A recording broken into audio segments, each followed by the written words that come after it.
I'm just really, really happy. I've been dealing with this silly problem of something so common and basic as internet for 2 months, and it has been so much work trying to get ready for the move at the same time and trying to make all the same deadlines as usual. And I'm not gonna lie, it was really hard.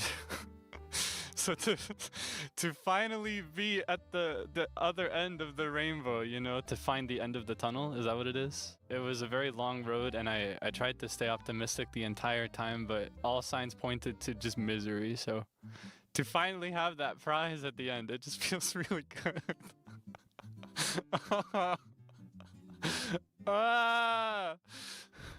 Wait a minute. I am in Japan now. This is a plan that I set in January of this year. I decided in January of this year, after a few months of thinking about it, that I would move here in August of this year.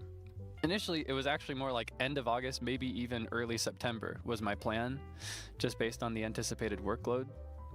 But when the internet stuff started happening, I tried to expedite it to be as early August as I could possibly get away with. So I'm here now. I've actually been trying to drink a little bit extra water because everybody warns me about heat stroke. But honestly, the heat is pretty tame compared to what I'm used to.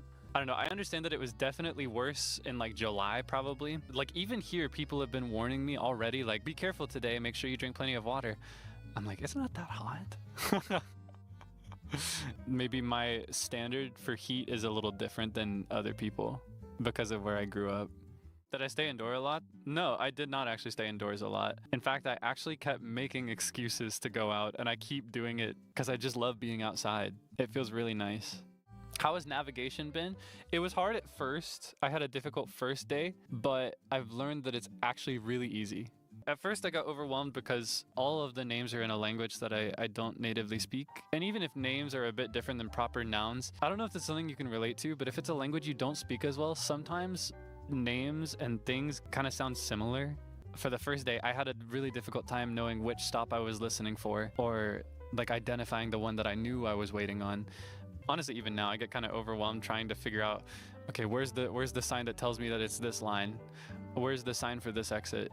But I have little strategies that make that a little easier for Elmo. It just means I need to take a little bit more time. I leave extra early for everything. Do I bump my head on doors? Yes! I've bumped my head on maybe 3 or 4 trains already. And it's to the point now where when I'm getting off, I've developed a habit of like, it's almost like a deep dolgeza is what it looks like. I'm kneeling really deeply.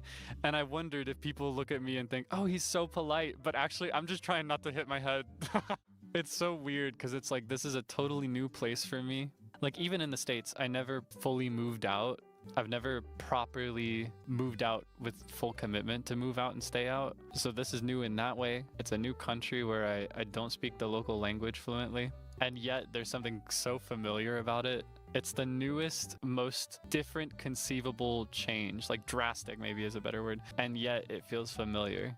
Like I feel a sense of nostalgia sitting here right now. My family did not want me to go.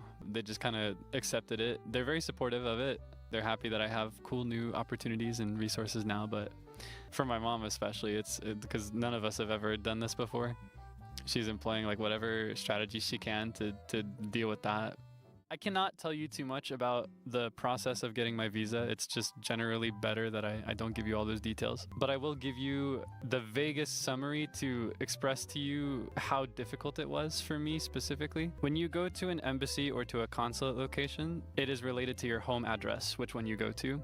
And oftentimes it's better and safer if you go in person rather than sending an application through the mail, because that way you have no risk of losing your passport through the mail. I had a very specific location that I had to go to, made the first trip, got something wrong because I misunderstood the instructions, had to go back home, made a second trip, actually submitted the application, went back home, made a third trip, collected my approved visa, went back home.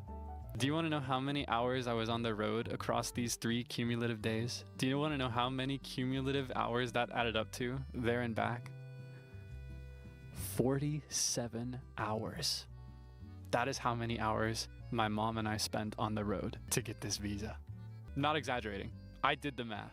Exactly 47 on the dot between me stepping out of my house and then stepping back in.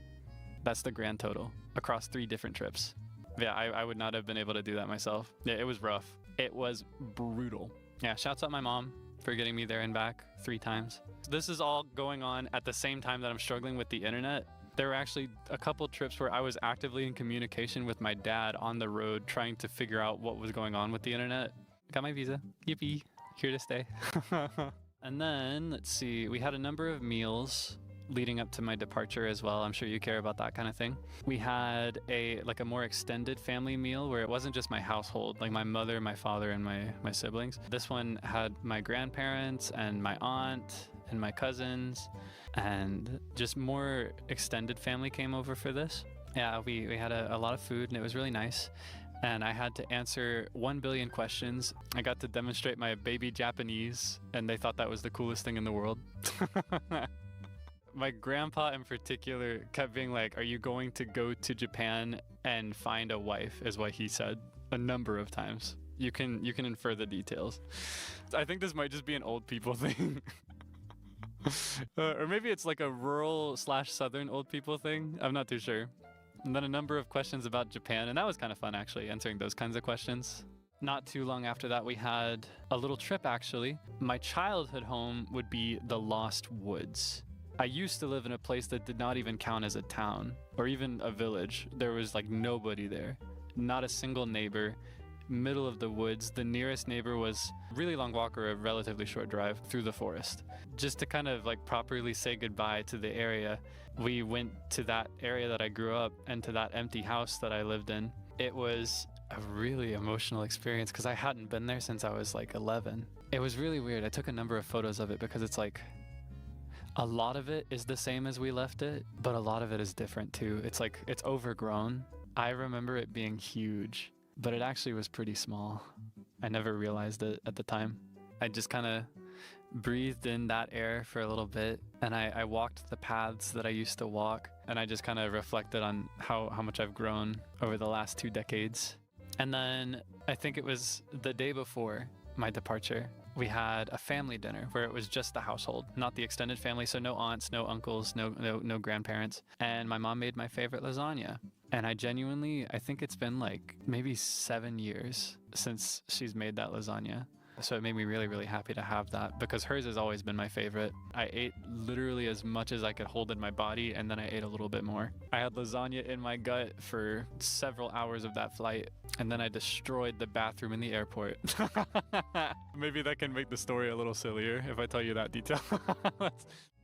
This was a kind of sweet thing. Usually when I go to the airport, the only one in a 1 billion mile radius of my home, either my mom or my dad brings me there, never both because it's a bit of a hassle to get there. But this time they both came. My dad drove and my mom was in the passenger seat, which was also kind of weird and nostalgic and had me reflecting because they had not been in the same car in a very long time. And sitting in the back of that car with my dad on the left and my mom on the right, which mind you, it's one of the ways that I used to keep track of my left and my right, is I would imagine them in the car. It was nice to have them both in the same car at the same time. I hadn't experienced that in a long time. Yeah, it really was like I was going through memory lane, as they call it. I went to my childhood home. I had my lifetime favorite food, and I had both of my parents see me off at the airport, and it was really nice.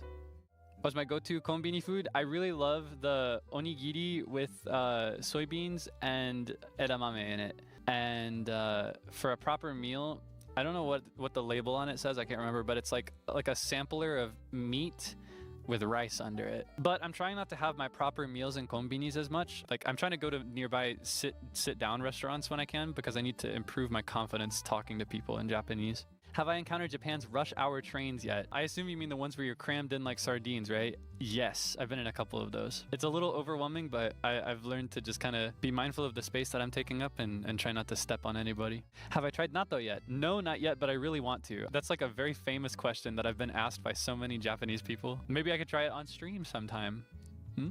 Where in Japan do I want to go to? In particular, I'm really interested in seeing sacred things. I'd really like to visit like an important temple of some kind. When the timing is right, I'd love to go to a beach. I'd love to go anywhere that I can do snorkeling or scuba diving because Sable really wants to do that. He's been talking about wanting to do that for a while, so Are the people nice? My experience is that everybody's really polite. In the case of Japan, my experience thus far is that everybody's just kind of like minding their space. I don't know, like there have been a couple times where I got change because I paid with cash and forgot to collect it. So people would like mate, you know, they'll like tap on my shoulder so that I don't forget it. They won't let me leave without it. It's very nice.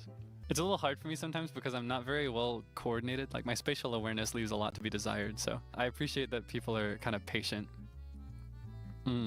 Look forward to more streams when I can resolve everything and when I'm back to true normal. It will still take me some time to finish moving in properly. And honestly, once I finish moving in, my next play is probably going to be to find a place other than the hotel to stay in long term. Thank you for cheering for me this whole time. I'm really, really happy to be here. So let's make the most out of it. Yeah? 応援してます。ありがとう。ほんまに嬉しい。これからも頑張るよ。幸せ見つけた。